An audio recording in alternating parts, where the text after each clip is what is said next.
அனைவருக்கும் வணக்கம். லக்ஷ்மி அவர்கள் எழுதிய அருமையான குடும்ப நாவல். நான் யார் என்று திலகாவை குடைந்த கேள்விகளுக்கு எத்தனை பதில்கள் கிடைத்துவிட்டன. காயத்ரி இல்லத்திலேயே வளர்ந்த போதிலும் பிறர் சுட்டி காட்டியது போல அவள் ஒரு அனாதை அல்ல, அவமானத்தின் சின்னமும் அல்ல. ஒரு பெரிய குடும்பத்தில் பிறந்து திருமணமாகி வாழ்ந்த உத்தம தாயின் அன்பு செல்வம். ஆனால் இவைகளை தெரிந்து கொண்டபின் திலகாவுக்கு நிம்மதி ஏற்பட்டதா? மன உளைச்சல் ஏற்பட தொடங்கியது. ரத்னசாமி ஐயாவை தேடிக்கொண்டு செல்ல வேண்டும். ஓர் இளம் பெண்ணான அவள் தனியாக அதை செயல்படுத்த வேண்டும். சென்னையிலிருந்து அவள் வெகு தூரம் தனியே பயணப்பட்ட அனுபவமே கிடையாது. காயத்ரி இல்லத்தில் வாழ்ந்தபோது அதன் தலைவி இல்லத்து குழந்தைகளை சுற்றுலா பயணத்திற்கு சில முறைகள் அழைத்து சென்றதுண்டு. அப்பொழுது அவர்கள் மாமல்லபுரம், காஞ்சிபுரம் போன்ற இடங்கள் வரை கூட்டமாக போய் வந்திருக்கின்றனர். அவ்வளவே. முன்பின் தெரியாத மனிதனை தேடிக்கொண்டு தன்னந்தனியே அவள் வெகு தூரம் இப்பொழுது போக வேண்டும். அதை பற்றி நினைக்கையில் அவளுக்கு மிகவும் நடுக்கமாக இருந்தது.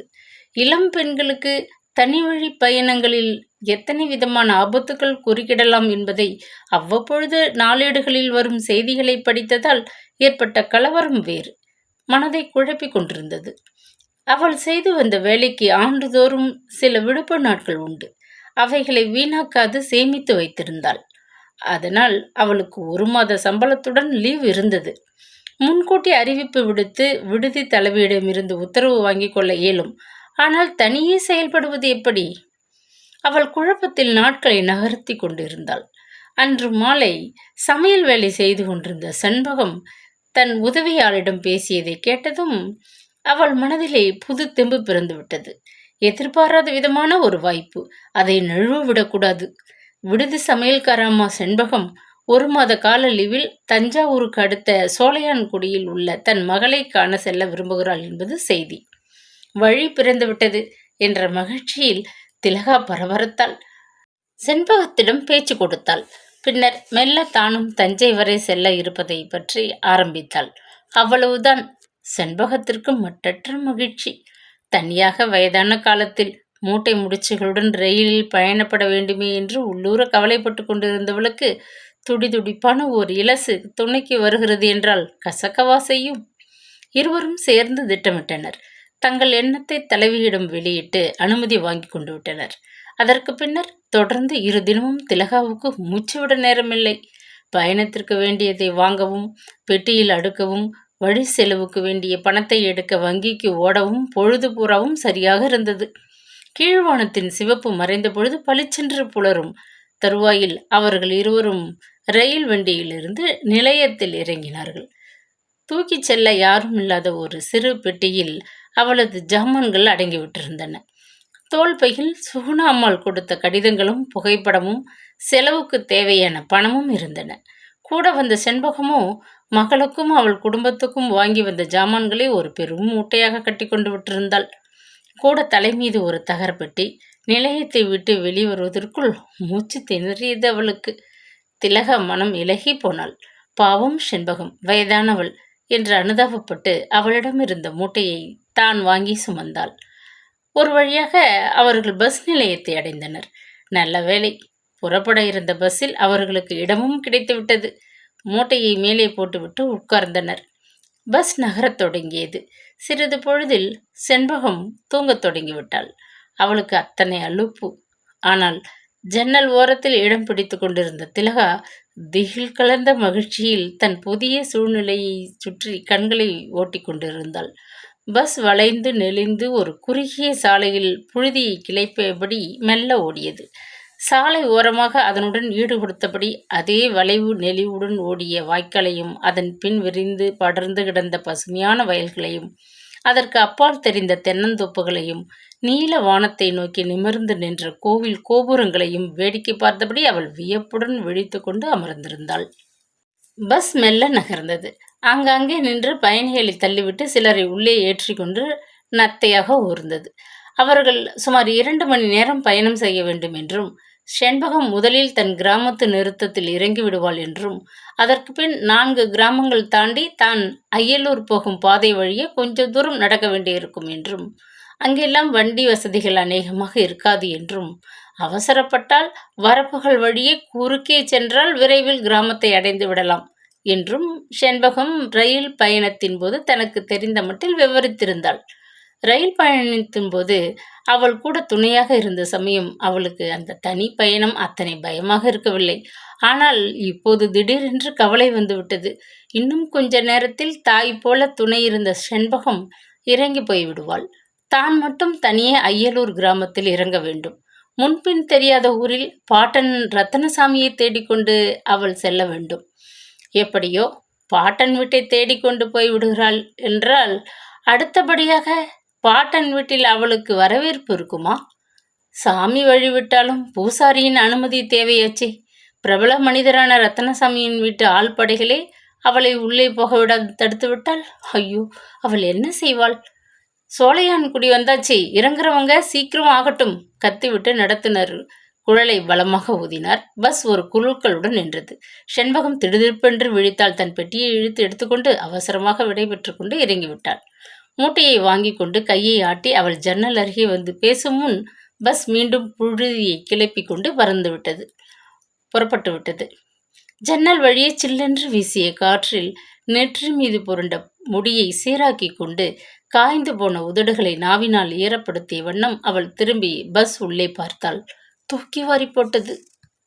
பூ போட்ட சிலாக்கும் பழுப்பு வண்ண ஃபேண்ட்டும் அணிந்திருந்த வாட்டசட்டமான ஒரு நறுக்கு மீசை மனிதன் அவளையே முறைத்து கொண்டிருப்பதை கண்டாள்.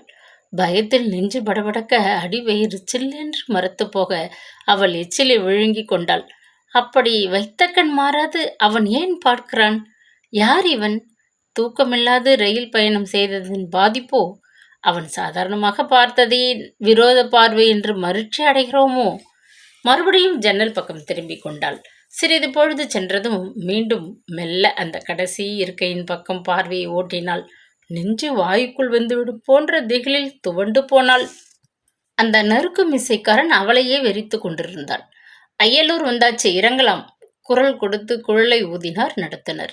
பஸ் வழக்கமான குழுக்களுடன் நின்றது. பெட்டியை எடுத்துக்கொண்டு அவனை திரும்பி பார்க்க அஞ்சி மெல்ல திலகா இறங்கினாள். செண்பகம் சொன்ன அடையாளம் சரியாகவே இருந்தது.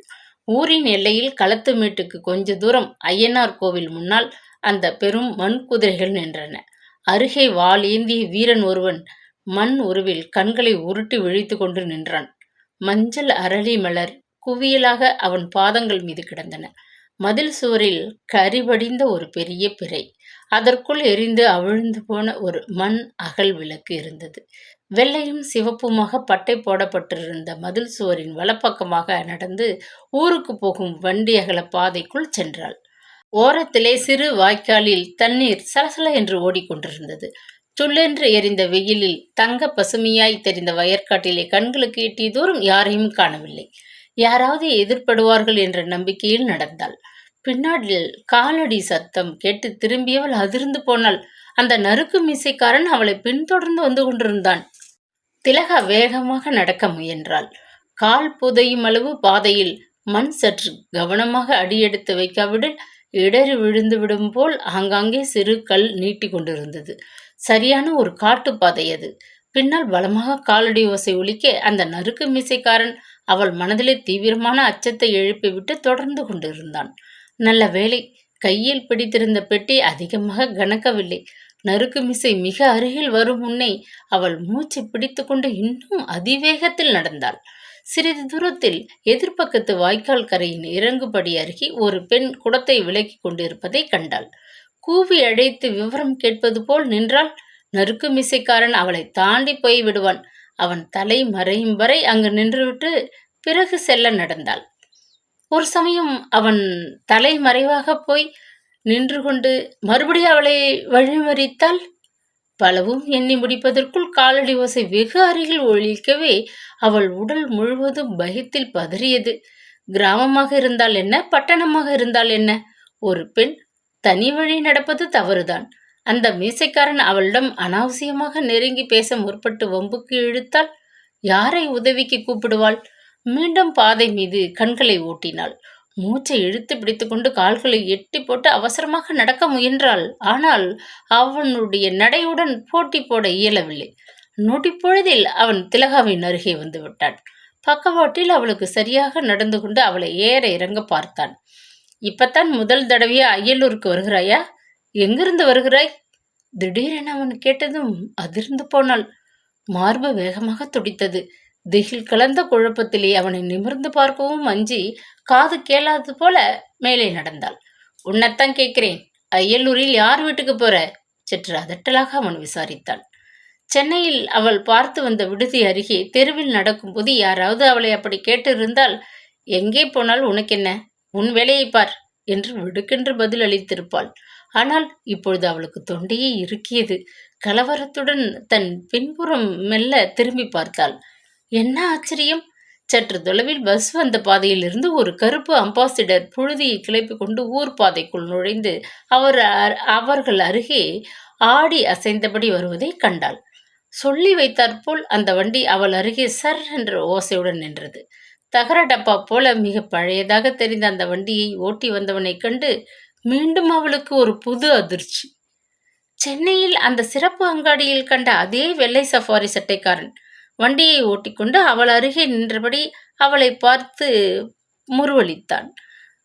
மன்னிக்கவும், நான் கொஞ்சம் தாமதமாக புறப்பட்டு வந்துவிட்டேன். இல்லாவிட்டால் பஸ் நிறுத்தத்திலேயே வண்டியில் ஏற்றிக்கிட்டு இருப்பேன் என்று கூறிவிட்டு கீழே இறங்கி அவளது கையில் இருந்த பெட்டியை வாங்கி பின்னாசனத்தில் போட்டான்.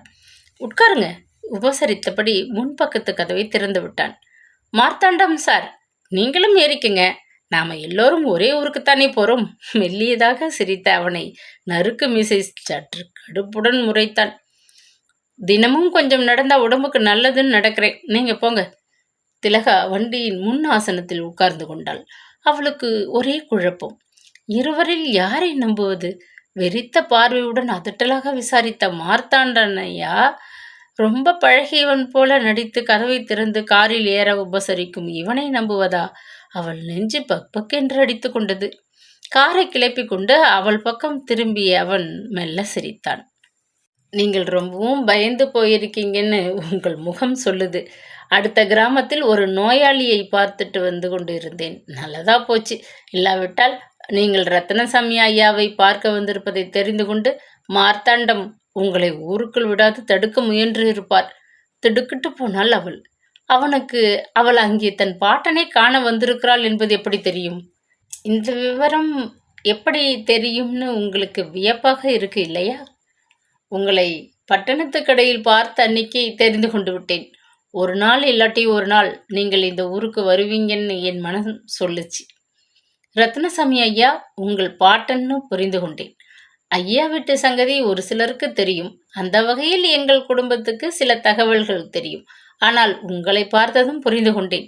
உண்மைதான் தெரிஞ்சுக்க உங்களை அன்னைக்கு கேட்டேன். நீங்க மழுப்பிட்டீங்க.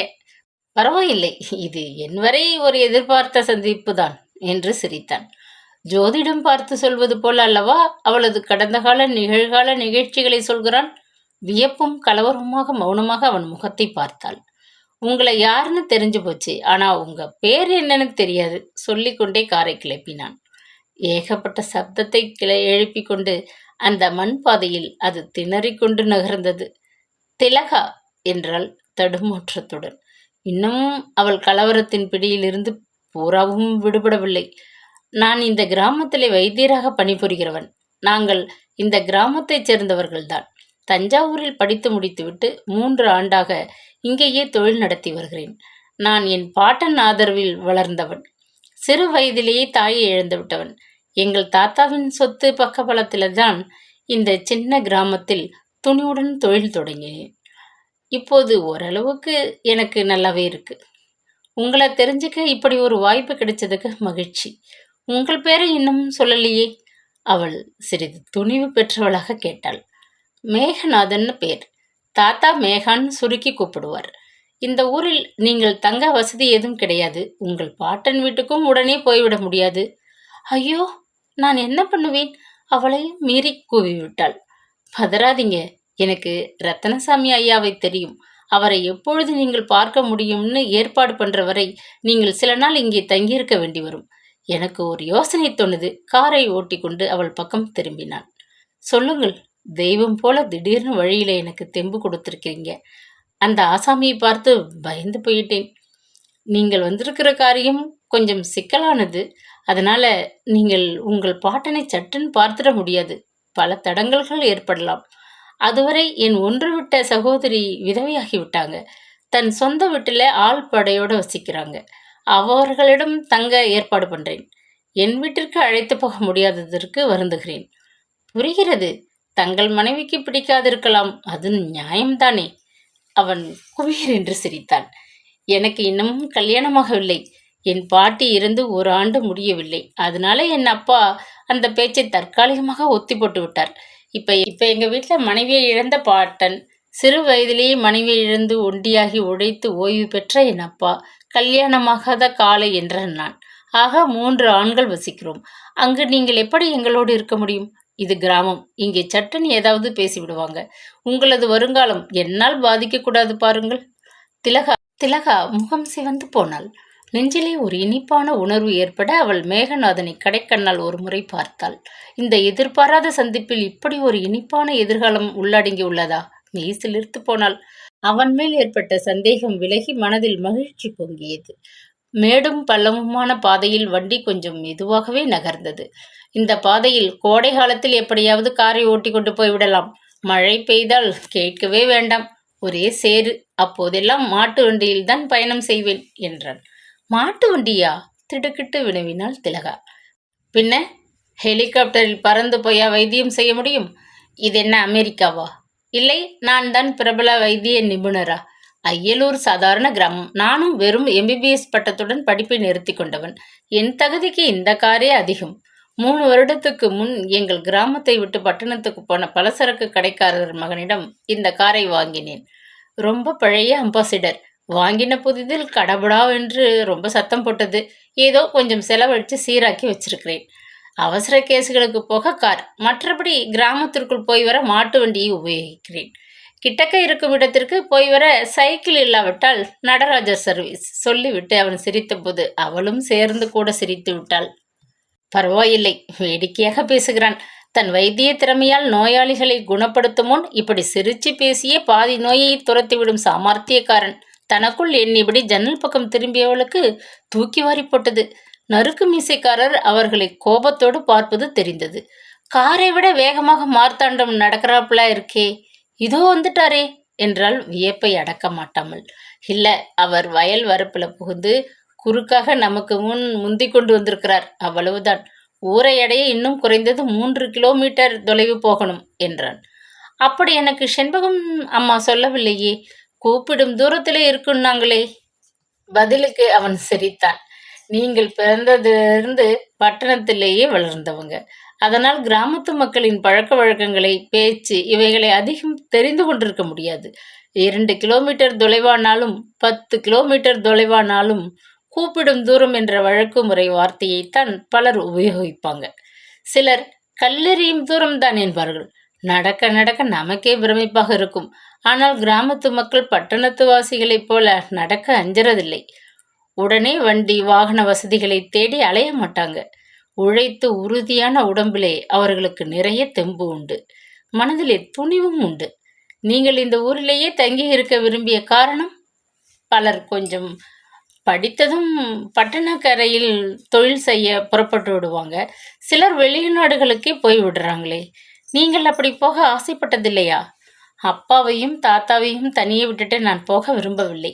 பிறந்த ஊரை மறந்து பட்டணமோ பிற நாடோ நான் போகணும்னு ஆசைப்படலை. உங்களுடைய உயர்ந்த கொள்கையை அறிய மகிழ்ச்சியா இருக்கு. மிக்க நன்றி என்றவன், அதோ பாருங்க, ஊர் தெரிய ஆரம்பிச்சிட்டது. கையை எதிர் திசையில் சுட்டி காட்டினான். சிறு ஓலை வீடுகள், வைக்கோல் போர், அடுத்தடுத்து தொடர்ந்து சிறு ஓட்டு வில்லை வீடுகள் என்று தெரு ஒன்றிலே கார் நுழைந்ததும் சட்டென நிறுத்தினான். நல்லா பார்த்துக்கோங்க, இதான் கிராமத்தின் முக்கியமான வடக்கு தெரு. இந்த மூங்கில் வேலிக்கு அப்பால் தெரியும் தோட்டத்தை கொஞ்சம் கூர்ந்து பாருங்க, புரியும் என்றான். வேலிக்கு அப்பால் தென்னை மரங்களும் வேப்பை மரங்களும் சேர்ந்த பசுமைக்கு நடுவே சற்று தொலைவில் சிவப்பு ஓடு போட்ட முன்பக்கத்து கூரையுடன் ஒரு உயரமான வெள்ளை காரை கட்டடம் தெரிகிறது என்றாள் அவள் மெல்லிய குரலில். அதான் ரத்தனசாமி ஐயாவின் வீடு. சமீபத்தில் கொஞ்சம் பழுது பார்த்து வெள்ளை அடிச்சிருக்காங்க. அதான் அப்படி பளிச்சுன்னு தெரியுது. ஊரிலேயே பெரிய பணக்காரர்தான். ஆனாலும் பழைய காலத்து தோரணையில் வாழ்கிறவர்.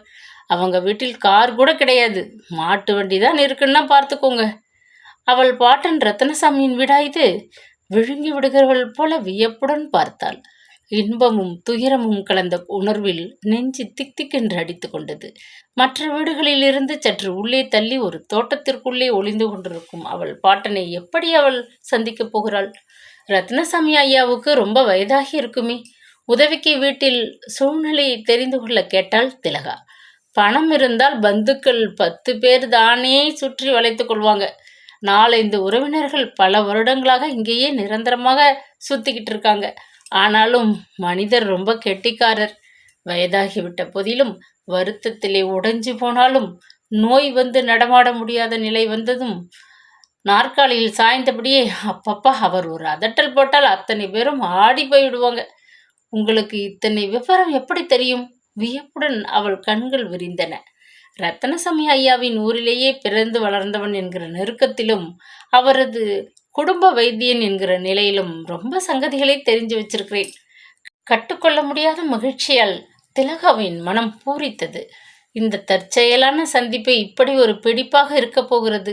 இதன் உதவியால் அவள் நினைத்து கொண்டு வந்த காரியம் நிறைவேறப் போகிறது என்று கனவில் கூட அவள் கருதவில்லையே.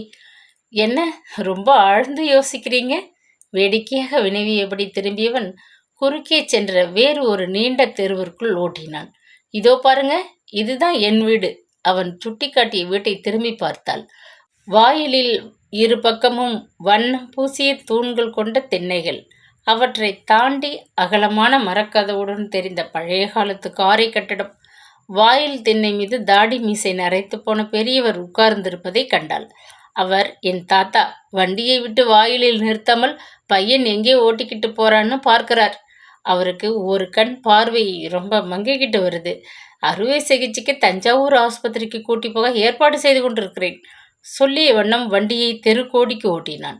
சிவப்பு சிமெண்ட் பூசப்பட்ட பெரிய திண்ணைகளும் அலங்காரமாக செதுக்கப்பட்ட வாயில் கதவுமாக உயரமாக நின்ற நீல வண்ணம் பூசப்பட்ட காரை கட்டிடத்தின் முன் காரை நிறுத்தினான். இதுதான் என் அக்கா வீடு, இறங்குங்கள் சொல்லியபடி அவன் காரின் முன்பக்கத்து கதவை திறந்து விட்டான். கையில் பெட்டியுடன் படியேறி சென்ற அவளை எதிர்வரிசை வீட்டிலிருந்து சில தலைகள் வேகமாக வேடிக்கை பார்த்தன. யார்? தம்பி மேகாவா? கேட்டபடியே கதவை திறந்த பூரணி தன் எதிரே நின்ற அந்த பெண்ணையும் தம்பியையும் வியப்புடனும் கலவரத்துடனும் பார்த்தாள்.